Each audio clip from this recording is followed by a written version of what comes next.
এই মুহূর্তে আইন উপদেষ্টা কথা বলছিলেন গণমাধ্যমে, আমরা সরাসরি যুক্ত হচ্ছি তার সেই বক্তব্যে। প্রহরী আপসীর নেত্রী বেগম খালেদা জিয়া ভোর ৬টার সময় শাহাদত বরণ করেছেন। ইন্না লিল্লাহি ওয়া ইন্না ইলাইহি রাজিউন। মতো আজকে আমাদের সরকারে যারা আছেন আমরা গভীরভাবে শোকাভিভূত। এই শোকের পরিবেশে আজকে বিশেষ আয়োজনে প্রধান উপদেষ্টার সভাপতিত্বে উপদেষ্টা পরিষদের একটা বিশেষ সভা অনুষ্ঠিত হয়েছে। সভার শুরুতে সাবেক প্রধানমন্ত্রী বেগম খালেদা জিয়ার মৃত্যুতে দাঁড়িয়ে এক তার আত্মার মাগফিরাত কামনা করে মোনাজাত করা হয়। মোনাজাত পরিচালনা করেন আমাদের ধর্মমন্ত্রী। সবাই বেগম জিয়ার মৃত্যুতে আগামীকাল থেকে 3 দিনের জন্য রাষ্ট্রীয় শোক প্রস্তাব গৃহীত হয়েছে এবং আগামীকাল সাধারণ ছুটির ঘোষণার সিদ্ধান্ত হয়েছে। সবাই বেগম জিয়ার মৃত্যুতে একটি শোক প্রস্তাব গৃহীত হয়। শোক প্রস্তাব পাঠ করেন আমাদের তথ্য এবং পরিবেশ উপদেষ্টা। সবাই সিদ্ধান্ত হয় যে বাংলাদেশে যত দূতাবাস আছে পৃথিবীর বিভিন্ন প্রান্তে সেখানে শোক বই খোলা হবে। সভায় বিশেষ আমন্ত্রণে অংশ নেন বিএনপির মহাসচিব জনাব মির্জা ফখরুল ইসলাম আলমগীর। তিনি সাবেক প্রধানমন্ত্রী বেগম খালেদা জিয়ার পক্ষ থেকে বেগম খালেদা জিয়ার পরিবার এবং দলের পক্ষ থেকে অন্তর্বর্তীকালীন সরকারের প্রতি কৃতজ্ঞতা প্রকাশ করেন এবং বেগম জিয়ার নিরাপত্তা সহ সকল ক্ষেত্রে প্রয়োজনীয় সহযোগিতা প্রদান করার জন্য ধন্যবাদ জানান। মির্জা ফখরুল ইসলাম আলমগীর সাহেব আমাদের সভাকে অবহিত করেন যে আগামীকাল বুধবার বাদ জোহর জাতীয় সংসদের দক্ষিণ প্লাজা এবং এর সংলগ্ন মানিক মিয়া এভিনিউতে বেগম খালেদা জিয়ার জানাজা অনুষ্ঠিত হবে। জানাজার পর তাকে শহীদ রাষ্ট্রপতি বীর মুক্তিযোদ্ধা রাষ্ট্রপতি জিয়াউর রহমানের পাশে দাফন করা হবে। ওনার দাফন করা হবে শহীদ রাষ্ট্রপতি জিয়াউর রহমানের পাশে।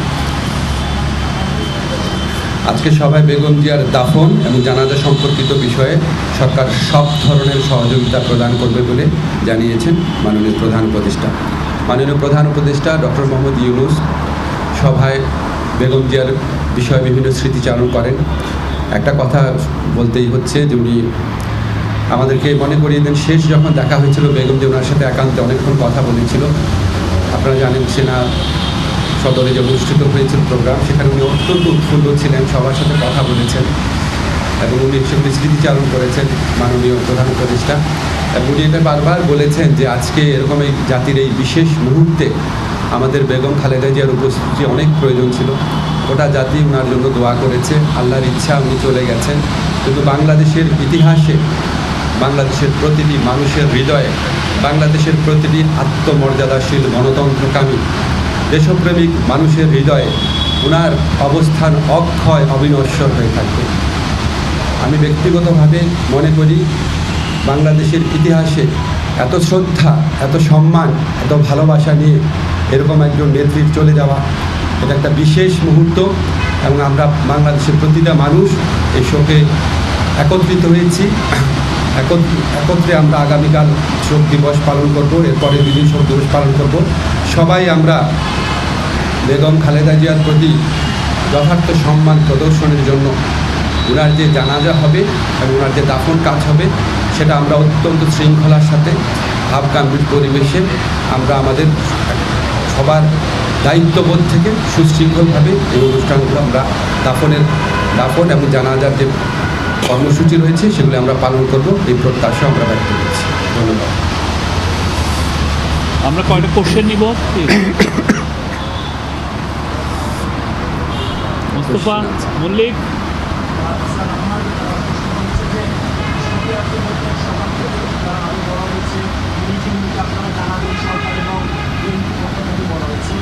আমার একটা প্রশ্ন হচ্ছে যে মানুষজন বলছে যে খালেদা জিয়াকে মারা যাওয়ার মধ্য দিয়ে প্রমাণ করতে হয়েছে যে তিনি আসলে অসুস্থ ছিলেন। আপনি সবচেয়ে বেশি সুবিধা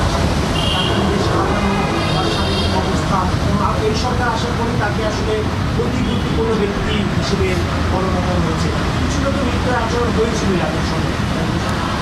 আপনি আগের সময় নির্দয় আচরণের কথা বললেন। ওনাকে একটা প্রহসনমূলক রায়ে ওনাকে জেলখানায় পাঠিয়ে অকথ্য নির্যাতন করা হয়েছে।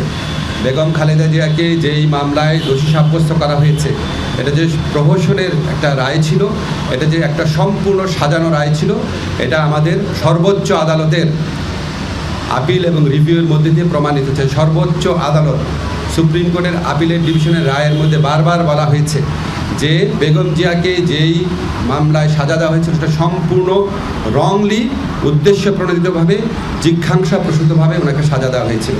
ওনাকে জেলখানায় বিভিন্ন সময় যেভাবে নির্যাতন করা হয়েছিল, ওনাকে আমরা হয়তো এত তাড়াতাড়ি হারাতাম না। আমি ব্যক্তিগতভাবে মনে করি বেগম জিয়ার এই মৃত্যুর পিছনে ফ্যাসিস্ট যে প্রধানমন্ত্রী ছিলেন শেখ হাসিনা এবং ওনার যে সরকার আছে, অবশ্যই তার দায় রয়েছে। মারুফা,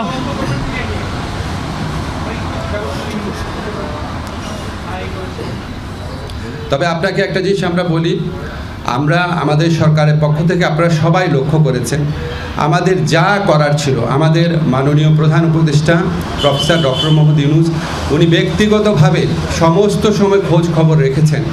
যা দরকার ছিল, ওনার যদি আবার বিদেশে পাঠানোর মতো অবস্থা থাকতো, অবশ্যই আমাদের সরকারের পক্ষ থেকে সর্বাত্মক সহযোগিতা করা হতো।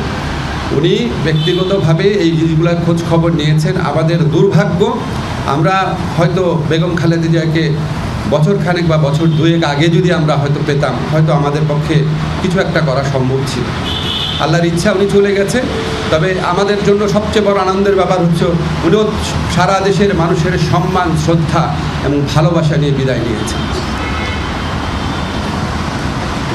এই সুমি, কোশ্চেন আর কোশ্চেন জিজ্ঞেস করলাম। এনি? ঠিক আছে, আপনারা সবাই ভালো থাকবেন। এই বিষয়ে একটা মিটিং হচ্ছে এখন 12:30টার সময়, কালকের সিকিউরিটি সিচুয়েশন। আমি জাস্ট মাইকেই বলে দিচ্ছি, কালকে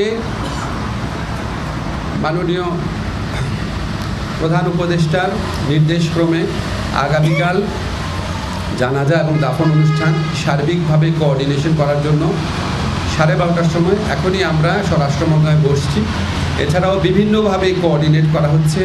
আমরা চাই এই আগামীকালের যে জানাজা এবং দাফন, এটা যেন সুশৃঙ্খলভাবে অনুষ্ঠিত হয়। আপনারা সবাই সহযোগিতা করবেন। আপনারা গণমাধ্যম এই স্বৈরাচারী ফ্যাসিস্ট সরকারের পতনের পর যেভাবে সরকারকে বিভিন্ন কাজে সহযোগিতা করছেন, আমরা সত্যি কৃতজ্ঞ। আগামীকালও ইনশাল্লাহ আমরা আপনাদের সহযোগিতা পাবো। ধন্যবাদ।